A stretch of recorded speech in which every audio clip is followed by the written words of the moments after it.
Ladies and gentlemen, good day and welcome to the Q3 and 9M FY26 earnings conference call of Apcotex Industries Limited.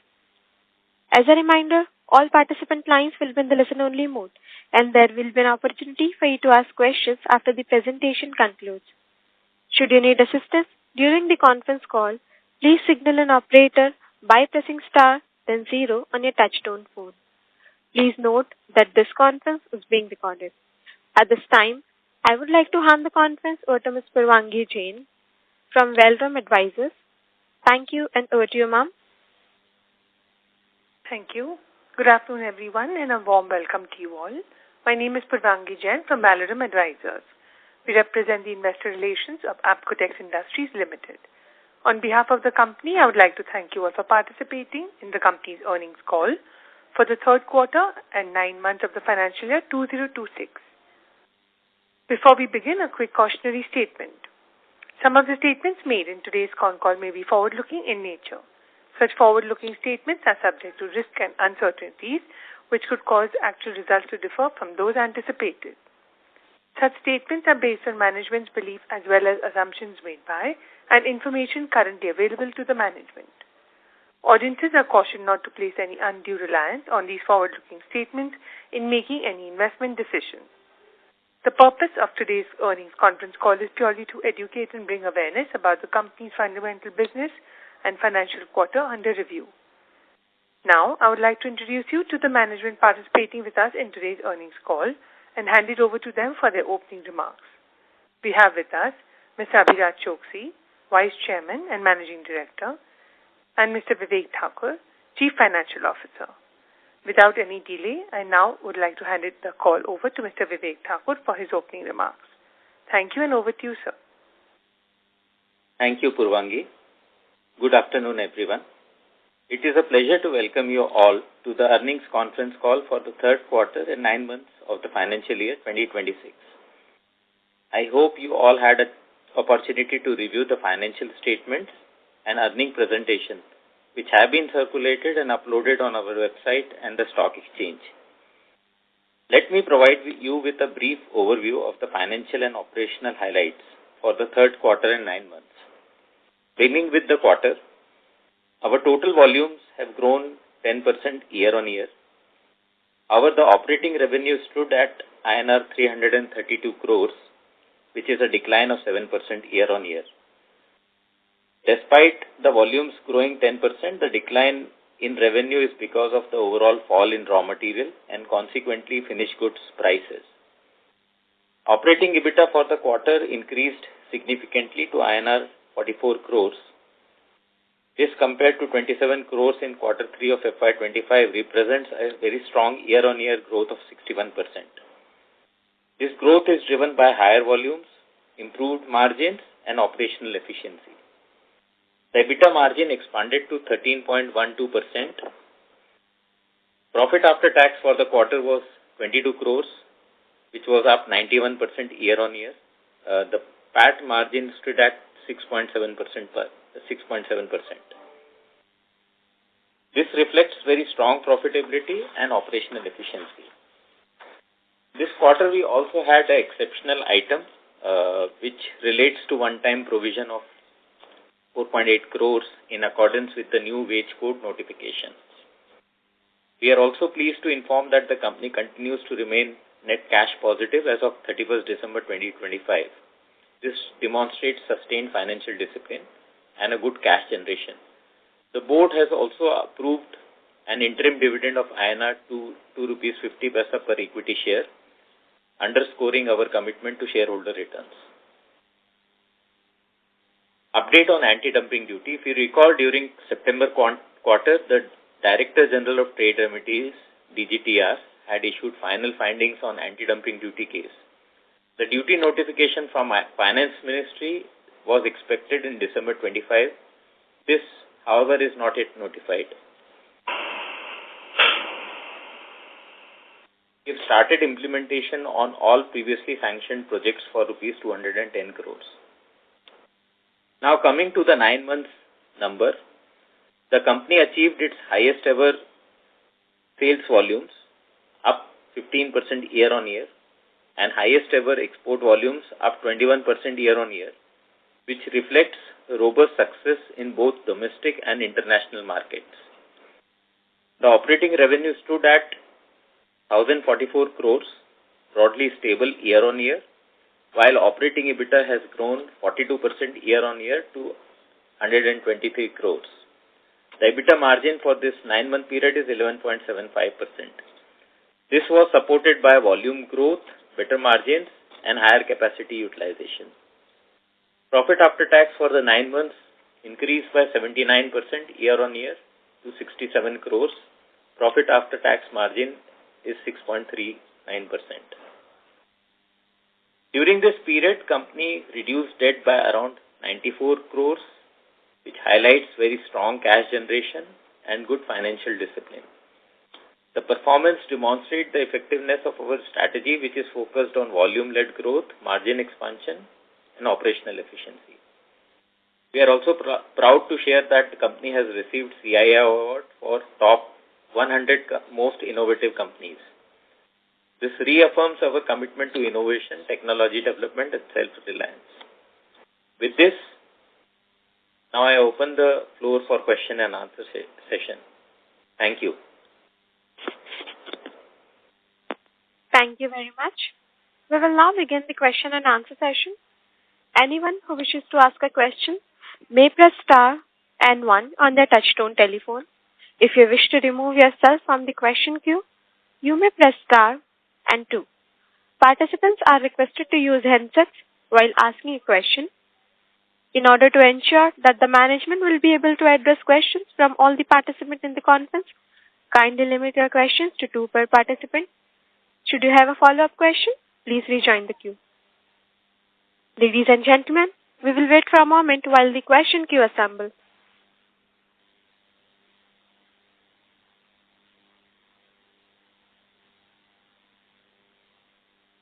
The first question is from the line of Aditya Khetan from Smith Institutional Equities. Please go ahead. Thank you, sir, for the opportunity. So just a couple of questions. Sir, during this quarter, we have seen overall commodity chemical companies quite struggling because of falling prices of raw materials like styrene, acrylonitrile. Most companies are factoring inventory losses. On the contrary, sir, our numbers look better.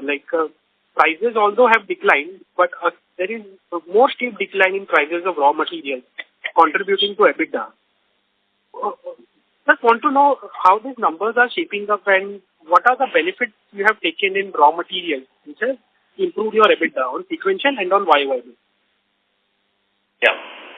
Thank you. Thanks, Aditya. This is Abhiraj Choksi. Thank you everyone for joining. So to answer your question, Aditya, it is been a challenging quarter and we have also taken a hit on raw material pricing because of the drop, and of course things are changing now. I would say December, Jan onwards, because of the oil price increases and the rupee depreciation, again prices have sort of started moving up quite sharply, but I would say that started towards the end of last quarter, meaning this Q3. I think we've managed it well in spite of some losses due to these sharp fall in prices at the beginning or first half of the quarter. Our team has managed quite well and we have managed to hold up prices and taken some advantage of the drop in raw materials. So that's helped us, and as you can see that in spite of all of that, our operating EBITDA has been better this quarter than I would say the last 6, 7, 8 quarters probably. Just a follow-up onto this. So the main contributor of your EBITDA in this quarter would be the nitrile latex, because earlier that segment was not able to contribute on EBITDA. And now prices, how is the movement in prices and what contribution in EBITDA, or is there any other segment which is contributing like your synthetic latex, any other segment NBR which is contributing to EBITDA? Yeah, look, as the volumes go up, as I've said before in our kind of business, as the volumes go up, obviously contribution goes up, in terms of total contribution, not percentage I'm saying. Of course, in this case, in this quarter, even the percentage has gone up. And so that automatically increases EBITDA as well. But besides nitrile latex, which definitely has seen a turnaround in the last 6 months, not to the extent that, we would have hoped, or it's not pre-COVID levels yet, but certainly better than the last couple of years. In addition to that, I think, we also had a lot of excess capacity created by us and some of our competitors, or one specific competitor in India. So the paper segment also, the margins were very muted for the previous couple of years, I would say, and I would say almost on unhealthy levels. They've gone back to sort of reasonably okay levels. So paper has also helped to some extent. One or two other segments like construction also has helped. So I would say, no, not construction. I think more about rubber. The rubber segment also, we've seen a better improvement in margins because we're running at full capacity there. So I think as capacity utilization has gone up, we have tried to extract maximum margins. Customer mix has improved, product mix has improved. All these levers come into play when capacity utilization is at a high level. So I would say it's a bunch of things. It's not just one thing. Sorry, it's a long-winded answer, I know.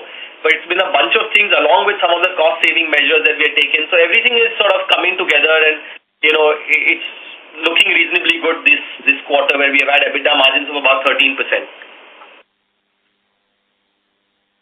Got it. Sir, just one, the second question, sir. I remember 1-2 years back you had mentioned like the sustainable EBITDA margins could be around 12-13%. Now, in this quarter, we have achieved to 13%, and you are saying paper segment, construction are still struggling. So suppose if that segment comes back in terms of demand, so meaningful comeback in demand, you see further improvement in margins from here on, or we are standing at the peak? No, so I think, I didn't say they were struggling. Sorry, I think I said they were struggling. They've done better now this quarter, especially paper is one I want to call out. I think that as volumes go further up, we still have, in the next 1 year, we have capacity utilization. Automatically, more volume gets added, more contribution gets added, automatically EBITDA goes up and EBITDA margins will also go up. So I think there is still some leeway. Of course, there is a lot of uncertainty in the world, as you can see, and I think we've managed it quite well so far. But of course, you look in the short term, there can be issues of suddenly runaway prices of, raw materials, and certain things could happen in the short term. But as I said before that, anywhere between 13 to 16%, 12 to 16% is, we could margins for us. And I think we'll try and endeavor to do a little bit better than this quarter as well. So just one last question. Sorry to interrupt, Aditya. Please give for more questions. Let him finish one last question, then we can move on to the next caller. Sorry, Aditya, but we want to give everyone a chance. So yes, sir. Thank you, sir. Yes, sir. So my question was on to the anti-dumping duty. You had mentioned that December 25, the government was to notify for the duty. Sir, we have seen like in other chemicals also, whether it is rubber chemicals, soda ash, the finance ministry has not imposed the anti-dumping duty, but the DGTR has. In our case also, like there is a delay. So what is your opinion whether this would be not imposed now, and if it is not imposed, what happens to our expansion plans of NBR? Look, I mentioned this last time that this anti-dumping duty was always, we had asked the government for this anti-dumping duty because we felt that the Indian industry needed to be supported. We are the only manufacturers of NBR. We have not filed any anti-dumping petition for any other products of ours where we have local competition. In this case, we are the only manufacturers of NBR. If we cannot sustain this plant, India will have no manufacturing of NBR, which I think is a very important synthetic rubber for all several segments, including auto, agri, gas, hoses, several segments, industrial products. So, we wanted some help from the government and of course the DGTR did agree with us on most fronts, and on several countries the anti-dumping duty was imposed. Or was recommended rather, but it has not been notified by the finance ministry. Our expansion plans continue nonetheless. We have found an innovative way to expand our product, our volumes by almost 80-90% in a much lower capex cycle because of our capex amount than what we had initially envisaged 2 years ago. The reason why we didn't do it 2 years ago is because at that time, we were thinking it would be 200-250 crores. Now we're able to do it for maybe 130-140 crores. So we are going to do it for much lower, and we think the ROCs and the margins, even currently without anti-dumping, will support that. We would have hoped that the government would have supported us further, but the expansion plans continue nonetheless. And to answer your question, I don't know what's going to happen. Honestly, we are still, along with the rest of the industry, as you said, it's not just been us, but I would say a majority, about 80 to 90% of the cases in the last 3 months have not been notified yet. We don't know whether that means an outright rejection. We don't know if it's a delay. We do not have communication yet from the finance ministry, and we're trying to work through it. Got it. Thank you, sir. Thank you. Thank you. The next question is from the line of T.K. Pandya from BHEL. Please go ahead. Thank you. Sorry to interrupt, Mr. Pandya. We are unable to hear you. Are you able to hear me now? No. Okay. I'm just getting now are you able to hear me? Yeah. Please go ahead. No, first thing I wanted to know about the wind energy. You had invested about a couple of years back in wind energy. How is your finance? Is it paying off that investment? Or you are able to check out what is the benefit? How much have you financial benefit out of this wind energy project? You had invested in the some wind energy. So what is the status financially? So I'm not sure what you're referring to, but we have one windmill which is a small percentage of our total consumption, which is a captive windmill, where we get credit in our Maharashtra factory. And that's in Maharashtra, the windmill, of course. That was more than a decade ago. If you're referring to that, I think maybe about 12. I'm not referring to that. I'm referring to about 3-4 years ago. You had some. There was some company, wind energy company, in which you had invested about 3 crores or so. No. So that not 3-4 years ago. This was announced only a couple of quarters ago, where we had taken board approval to invest. That investment will be completed by the end of this financial year, and we should start receiving, the credits. That is in Gujarat. Yes, you're right. That's about 3.5 crore investment, and we should receive the credits starting from sometime early next year. The exact date is not out yet, so that's not yet started. Okay. Second thing I wanted to know, your expansion plan, you had said in the last quarter of 26-27, you will be completing your expansion plan, and with that, the turnover would increase around 200 crores. What is the status of progress? Is it on time, online, or delayed? So we have started the project. Yes, our endeavor is to complete it by the end of the next financial year, which is FY27. We expect sometime between March, April of the year 27, around that time. We have 3-4 different projects ongoing. So they will start commissioning slowly from the end of this year to maybe, April of next year. That's on track. We have already started the investment cycle. And the planning, some of the long lead item POs have all been done. And just to correct you, it's not going to be about 200 crores. It's likely to be around 550 to 600 crores that will be added to the top line. Oh, good. Anyway, best of luck. Hopefully you. Thanks. My questions are over, and I hope by in 26-27 the turnover would be will touch 2,000 crores. Are you expecting that in 26-27? Unlikely, honestly speaking, because we don't have the capacity, and the prices remain where they are currently. I don't think we'll reach 2,000 crores, but we'll definitely do better than this year. So we'll continue to grow. Thank you. Thank you.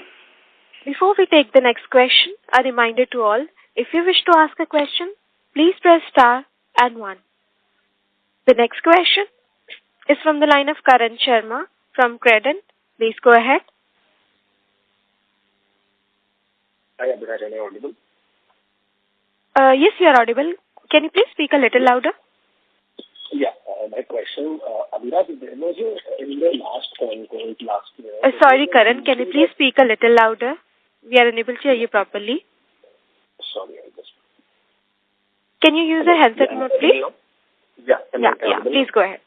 Thank you. Abhiraj, so there, in the last year call, there was a duty that US had imposed on Chinese gloves. For 100%, it was supposed to happen 2 times. So it was 50% last year and 50% was supposed to happen in January this year. So has that gone through? Yes, I believe that's now in place. Yes, it's been imposed from January 26.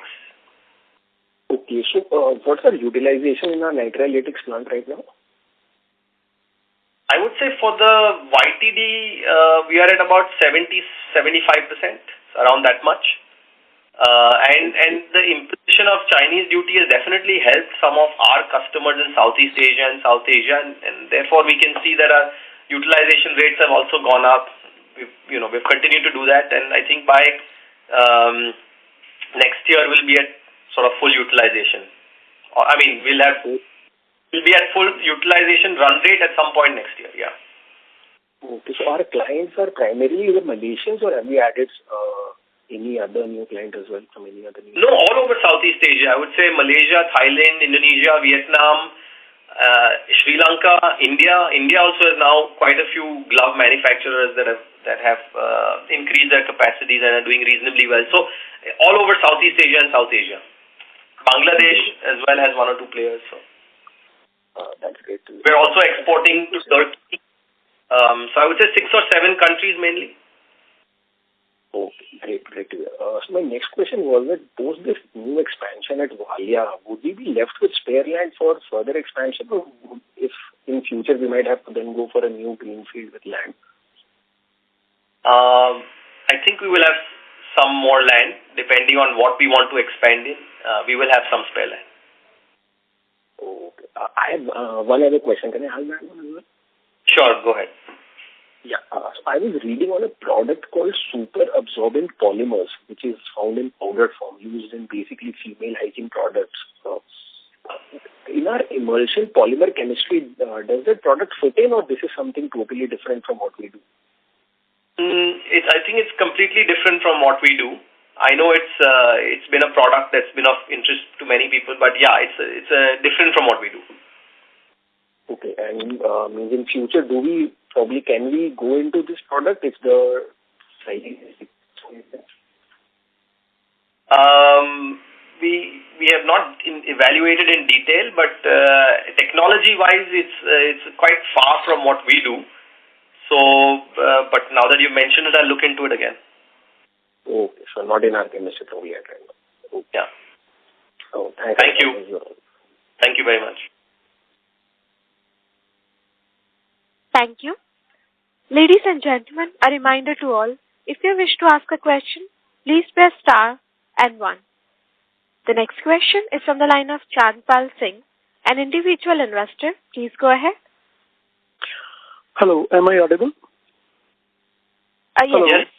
Go ahead, Mr. Singh. Yes, you're audible. Abhiraj, any views on the raw material security that you might be taking in the future? If you can expand on that, what do you mean? I'm sorry, I didn't understand. Actually, the business is quite volatile because of the raw materials. Prices are going up and down. So, any views or any efforts by the company to get the raw material security or backward or forward integration? Okay. So, see, backward integration we are not able to do with our major raw materials because petrochemicals which are part of sort of big petrochemical plants or refining plants. As far as security is concerned, in general, there is for all our raw materials, even though styrene and acrylonitrile are not available in India currently, there is enough imports coming in from countries close by. And while there can be some short-term hitches, like currently we are facing that in styrene, where a couple of plants, large plants that supply into India, have gone down together. One was a planned shutdown, one is an unplanned shutdown. So there are some shortages, but short-term shortages are there. But otherwise, most of these raw materials that we have enough capacity for our requirements. And in general, long-term, we don't expect any issue. There can be short-term issues as far as security is concerned and security of raw materials. The other question you asked is on raw material price volatility. Now that's here to stay. That's been going on for now 15, 20 years. I joined the business more than 20 years ago, and I've seen many cycles where prices have been from plus minus 100%. So that we have continued to manage, and we manage it quite well. We're able to pass along the prices if the raw material prices go up, and we are also forced to sometimes reduce our prices when prices come down drastically. So that's part of the game, and quarter on quarter, those kinds of pluses and minuses do happen in margin. Okay. Any views on Apcobuild? No, continues to do okay. This year has been more challenging for us because we had a few years of good growth. It's still a small part of our business, as I continue to say every time. This year has been a little bit more challenging for us. I think a lot of competition has also come into the construction chemical segment recently. We are in a few geographies, so the growth hasn't been as great as previously. But we continue to sort of push through it and focus on the margins there, and there we are backward integrated into the polymers, so that's where it's the additional margin that we get by supplying directly to a few regions in western and central India. So that's what we're focusing on. Okay, thanks a lot. Thank you. The next question is from the line of Rudraksh Raheja from iThought Financial Consulting. Please go ahead. Yeah, hi. Thanks for the opportunity, sir, and congratulations. Great fit. Sir, I wanted to get a qualitative outlook on different industries that we are supplying our products. Like you mentioned, paper is coming back. And so what's your outlook on other industries? Maybe nitrile latex, glove suppliers, or whatever else where we supply our products. I think, the paper industry is still going through a tough time because the Indian paper industry is facing a lot of dumping, from what I understand. So their margins are under pressure compared to the last couple of years, is what I understand from our customers. What I meant was that our latex margins, which were very low, have improved a bit because our capacity utilization has gone up, and the extra capacities that were created at the same time are now, at a higher capacity utilization level. So that's what I meant.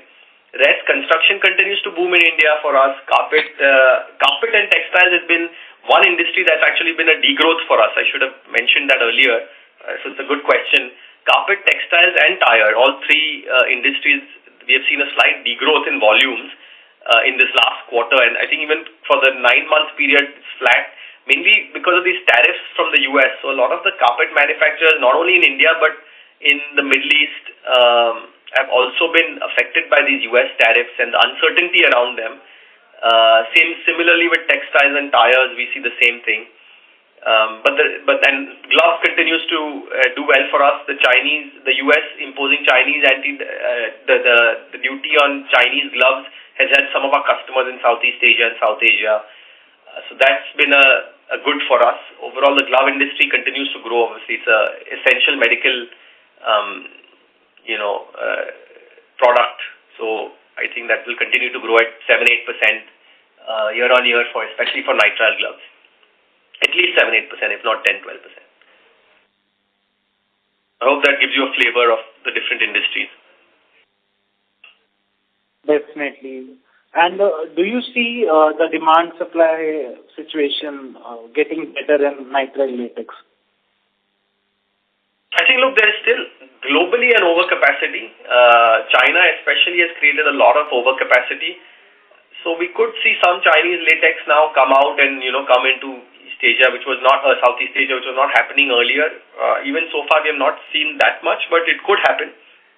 So I think that will still take, a couple of years for it to go back to sort of pre-COVID levels in terms of, 80-90% capacity utilization levels. Maybe there will be some consolidation. Some capacities may even shut down, which are not viable, the old ones. Recently, in the last 1 year, one capacity in Malaysia, for example, was shut down from what we heard. Old plant, not commercially viable. 25-year-old plant, I think it was now. And so that could happen. And then margins could improve even further quickly. But I think it's still overcapacity and it may take another couple of years. But at least right now the margins have improved for sure for nitrile latex and the gloves from what I understand, from what they were in 23 and 24 and 25. Understood. Sir, you also said... Sorry to interrupt, Mr. Raheja. Sorry to interrupt. Please rejoin the queue for more questions. Okay, Mr. Raheja, you can finish your last question since you started. I think we'll allow. Yeah, thanks. You mentioned that we have done better on the rubber side as well, if I'm not wrong. Could you provide more details on that?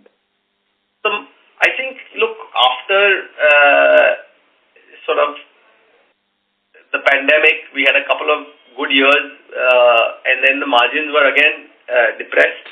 Now I think margins are a little bit better. That's what I meant compared to the last couple of years. Slightly better, but overall, as I said, we're still hoping for an anti-dumping duty to be notified because it's been recommended, and there was a detailed investigation for a period of 1 year. The DGTR did agree with us on most countries except one. They did recommend a reasonably good anti-dumping duty to support us for 5 years. We're not asking for it for full, forever, but at least some support for 5 years to support an industry which is essential for India. But things are better for sure in the last 3-4 months. Thank you. Thank you. Next question is from the line of Saurabh Shroff from QRC Investment Advisors LLP. Please go ahead. Yes, hi. Thank you for giving me the opportunity. Congratulations on a very strong performance. Abhiraj, just one request and a suggestion. If you could maybe more regularly disclose utilization across lines or geography, it will sort of on volume numbers, because it will really help us appreciate if the business is moving in the right direction. And what I mean is that... Sorry to interrupt, Saurabh. We are unable to hear you. Your voice is muffling. I think I'm getting the gist of the question, but it definitely is not clear, very clear. Yeah, sorry. Is this better? Yes, I think so. Go ahead. Yeah. So I think just one request. If you could perhaps give us some more details on volume and utilization, I think it will help us appreciate which direction the business is going in, because we've sort of obviously a long-term stated objective has been 13 to 15% margin, something that you've said multiple times. We've reached it a few times, and given the volatility of, I guess, the end commodity and the raw material, it's far more important for us to look at the spread than the percentages. But we can't do that if we don't have the volume numbers. So if you could maybe consider in whichever way, given the competitive landscape, whatever you are comfortable disclosing, I think it then gives us a far better idea that really should be margin accretive. Nitrile latex, let's say, is a misfortunate event that otherwise should have been very profitable but is not. And you did allude to that outside of nitrile latex, last quarter we were already at mid-teen kind of margins, if I remember correctly. So, this will just help us understand where the business is going, when the leverage sort of kicks in and what we should expect. So, otherwise, I guess all other questions have been answered. I do hope you would consider doing it. Sure. So, Saurabh, fair question, and honestly, as a company, we try to be as transparent as possible, but as I've said again before, that we try and balance out, revealing all numbers, because there's also something, that we also have to worry about competitive, information we are providing to competitors through these, through these very transparent dealings with investors and analysts. And that is actually counterproductive in the long run. So the reason why we don't give volume numbers, because specific volume tonnage numbers, is because we are in so many different industrial segments, and it could happen then, once you go down that rabbit hole of revealing volumes, then, it's easily decodable for some of our, for some of our competitors. I'm being very honest here. But we do provide volume growth overall, because we do want to give the investors and analysts a flavor of, like for example, this quarter, the revenue growth, if you were just to see the revenue growth from the numbers, it's flat. But we've actually grown in volumes. For the first 9 months, we've grown at 15%, but the revenue's been flat. So that's the kind of flavor that we do provide. As far as capacity utilization is concerned, I think we've been quite transparent, but noted, and what we'll do is in the Perhaps, Vivek, in your opening remarks or in the investor presentations, we can give a flavor of the capacity utilization of the various product lines. Yes, that will be helpful. At least it gives us a handle. Like I said, that the business is actually, because it, exactly like you said, it feels like the business is in much better shape it was than, let's say, 2 quarters ago. But it, something that doesn't come out in the presentation or in the speech. So this will be highly appreciated. Noted. Thank you. Just to answer your question, for NBR, we had 100% capacity utilization. We have been now for the whole year. For nitrile latex, we're at about 75% capacity utilization. 75, perhaps closer to that. For YTD, I would say the numbers. For the other products, which is construction, carpet, paper, textiles, it's all one plant. And overall there also we are at about 87% capacity utilization. So for nitrile latex and for other synthetic latex products, we have at least 1 year of growth left, and then obviously the new capacity will come on stream. NBR, we are already out of capacity, but that capacity won't come on stream for another year. I think those are the 3 main product lines. We also have a separate tire cord, which is almost at, again, 85-90% capacity utilization. But that's a little bit of a swing plant. We can use it. So just broadly, we're at very high capacity utilization levels currently. We have 1 year of growth left in the latex side, and then we'll have new capacity come on stream. Great. And so just then, sort of addition to that, so this does mean that you can further optimize on clients on slightly higher margins or better terms of business, just given that now we are running at pretty close to full up, right? And that's something that will be the endeavor for the next 15 months. We have the option to do that. Yeah, we would have. Next year for sure. Thank you. Yes, thank you. Yeah. Thank you. The next question is on the line of Sani Vishay from Axis Securities. Please go ahead. Yeah. Hi, sir. Thank you for the opportunity. I just have a couple of bookkeeping questions. One is on the interest part. I can see the interest has dropped significantly this quarter. So what is our expectation and what is the reason behind this? And secondly, on what is our expected tax for the year? Okay. May I request Vivek to take these questions? Vivek, on interest and tax, please. So, basically on interest, at the beginning, we mentioned that the year has been good from a profitability point of view, so good cash generation. So that cash which is generated out of profitability plus the working capital release, that has been used for repayment of some of the borrowings. So the borrowings have come down. Also, the interest rates have fallen, and we have been able to negotiate better rates from the banks. So mix of these two factors have led to a reduction in finance cost. I would say 75% of the reduction in interest cost is through the reduction in borrowings. The rest is all interest rate related. On the second question of yours on the tax, so we expect a effective tax rate of about 27-28% for the year. Okay, that's it. Thank you. And also to add that, obviously, look, we will now for the new projects, we will be raising more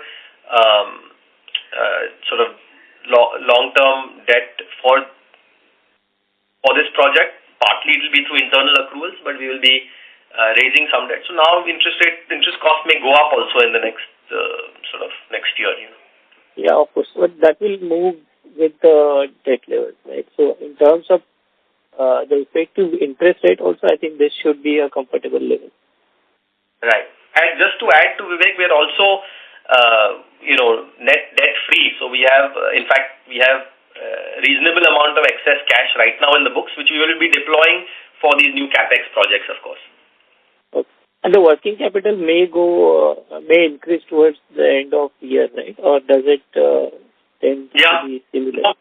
Material prices going up, certainly I think it will. That's another thing that's helped is overall raw material prices in the last 6 months have been quite low, lowest we've seen here. So that's again started to move up. So I think our working capital utilization will also go up, I think in the next 3-4 months. Understood. Okay, perfect. Thank you. Thank you. The next question is from the line of Karan Sharma from Credit. Please go ahead. Yeah, hi, Abhirat. Thanks for the follow-up. My question was on nitrile latex. You mentioned that this year, in FY27, we get 100% utilization. And if I go back to pre-COVID, this was a business where we had big plans. So now that the market is shifting and we are a very small player in the global market, considering the global size is huge and we are not even 1% of the capacity, are there now again thinkings on expanding capacity in the nitrile side? Just to clarify, first of all, I mentioned NBR, which is NBR solid rubber, we had 100% capacity utilization. For nitrile latex, we still have some capacity left. And I expect that at some point next year, we will hit a run rate of full capacity utilization. But for the year, we will have to see how that goes. As far as additional capacity is concerned, as I mentioned to one of the previous callers, look, globally there's a lot of overcapacity, so it doesn't make sense to add capacity right now, maybe in a couple of years, and we have left some space for that. Unfortunately, the margins don't justify additional capacity at this stage. Yeah, my question was that only if the pricing comes back, how soon can that new capacity kick in? Like if since you had. So once it comes back and once the decision is taken, I think it'll take us about 9 to 10 months, and really the long lead time will be just certain equipment, specifically reactors, which take that long, 8 to 9 months. Otherwise, civil structure, everything is ready, so we don't need that much. So it would depend on how long some of these long lead time equipments take. I suspect 9-10 months. Okay. And our current capacity is 50,000 tons, right? Yeah, about 48 to 50,000, correct. And how much can that expand by? Sorry to interrupt, Karan. Please rejoin the queue for more questions. So just to answer the last question, how much can we expand that by? We can probably expand it by about 50%, 50 to 60%. Okay, thanks. That was my question. But we'll have to rework the cost at the time we take the decision and see if it justifies doing it. So, we will see at that time. As I mentioned earlier that, we have taken certain assets, from the nitrile latex plant because, towards this new styrene, the synthetic latex that we are developing in Valia. So it's going to get a little complicated going forward, which I don't want to get into now. As and when we take the decision to expand, I'll let you know. I seriously doubt it will happen in the next year or two. Okay, thank you. Thank you. The next question is from the line of Rudraksh Raheja from iThought Financial Consulting. Please go ahead. Yeah, thank you for the opportunity again, sir. I wanted to get a sense on the EBITDA margin front. It's like this is the highest that we have done in the last 11-12 quarters. How do you see that sustaining, or what kind of risks that you still foresee in the market that we could fall behind again? No, honestly, I'm so sorry, but I couldn't hear the question properly. I think I've got the gist, but if you can repeat the question, please. Yeah, I think this is the highest that we have done in last 11-12 quarters, this 13%. And generally we believe 13 to 16 is what we should do in the normal course of the business. So do you see this 13% sustaining going forward? If and what kind of risk you foresee are there that would make us fall behind that number? Yeah, look, I think given the current, where we are currently, I don't see any reason why overall EBITDA should reduce. One thing that could happen is, like what's happening now is suddenly the raw material prices, are going up by 20-30%, very quickly, in which case we focus on EBITDA per ton. So you could see the percentage margin come down, but overall EBITDA, PBT, ROC being quite healthy.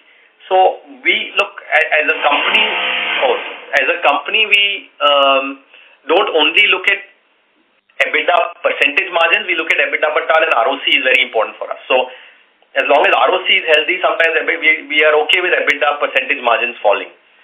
So, for example, oil was at 60, now it's become 70. Let's say it goes to 90. So that means if oil goes to 90, there's an increase of 50% in raw material prices. We're not sure if we'll get the 50% increase in finished goods prices to keep the EBITDA the same. It may be less. So the EBITDA percentage may reduce, but ROC will still remain strong.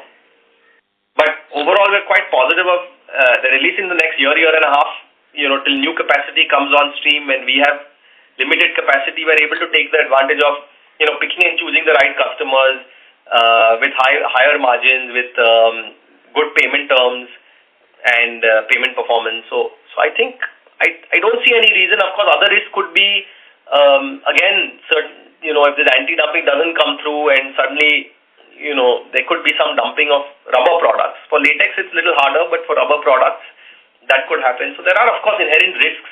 Again, in the annual report, if you see, there are certain risks that we look at. All those factors are there. Raw material risks in terms of sometimes raw material is not available and our plant is shut for some time. All these kinds of risks are there, of course, but they are, I think, low probability risks at this point that we see. Understood. So thank you for the detailed answer. Sure, thanks. Thank you. Ladies and gentlemen, a final reminder to all, if you wish to ask a question, please press star and 1.